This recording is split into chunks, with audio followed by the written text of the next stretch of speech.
He is the most powerful sorcerer in the world, and even his physical body has reached an immortal state.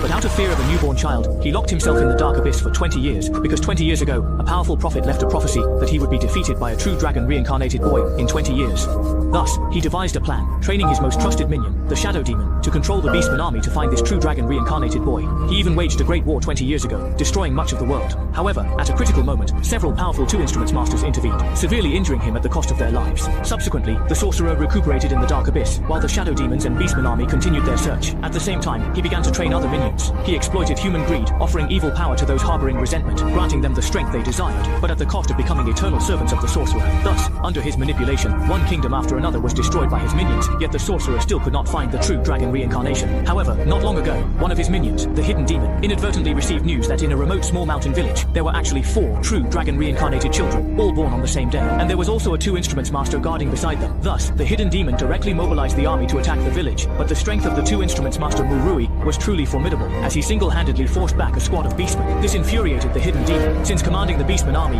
he had never tasted defeat. Therefore, he unleashed all his beastmen to relentlessly pursue Murui and the 4 potential true dragon reincarnations day and night. However, Murui was cunning, managing to escape to a deep water river, where the greatest weakness of the beastmen was their fear of deep water. As long as they fell into the water, they would lose their lives in less than 2.5 minutes. Moreover, Murui destroyed the small boats they would use to cross the river to prevent the army from catching up to them, and he did not spare even the boatmen who ferried them across. Although this was extremely cruel, it allowed them to escape the pursuit of the Beastman army. However, in the eyes of the 4 potential true dragons, Murui became a heartless butcher. Last night's actions made the 4 begin to doubt. If they were not true dragons, would they also be ruthlessly eliminated like that boatman? However, just at the moment when the 4 were at their weakest mentally, the sorcerer began to invade their dreams, influencing their minds. When they woke up the next day, they found that there were dead bats all around them. After a brief exchange, they discovered that they had all had the same dream and had seen the same scene, which made Murui a bit worried that the sorcerer might now know their location. Thus, they decided to continue their journey, believing that as long as they reached the White Tower, they would be safe. However, that night, an unexpected event occurred. Murui, having overexerted his magical power in the battle 2 days prior and being injured, had fallen into a coma, just as the Beastman army caught up to them. Seeing this, the Guardian Lan could only lead everyone to keep running forward. If they stopped, they would be torn apart by the Beastman army behind them. However, shortly after, the Beastman army surprisingly came to a complete stop. It turned out that Lan and the others had arrived at the so-called Shadow Field, a place that had once been a kingdom destroyed by the sorcerer, filled with evil power. This was also the reason why the Beastmen dared not approach the Shadow City. But in order to survive, Lan had no choice but to enter the Shadow City, as this would at least allow them to live a little longer. Inside the Shadow City, there was not a single living thing. Not even a sound could be heard. Then Lan informed everyone that they must not touch anything here, and suggested they get a good night's sleep to continue their journey tomorrow. However, unexpectedly, an incident occurred. The greedy Mite wanted to take a look at the Shadow City, thinking that although this place was dilapidated, the magnificent architecture indicated that it must have once been a prosperous place. Before long, Mite saw a shadow flash by, but instead of being afraid, he walked towards the direction where the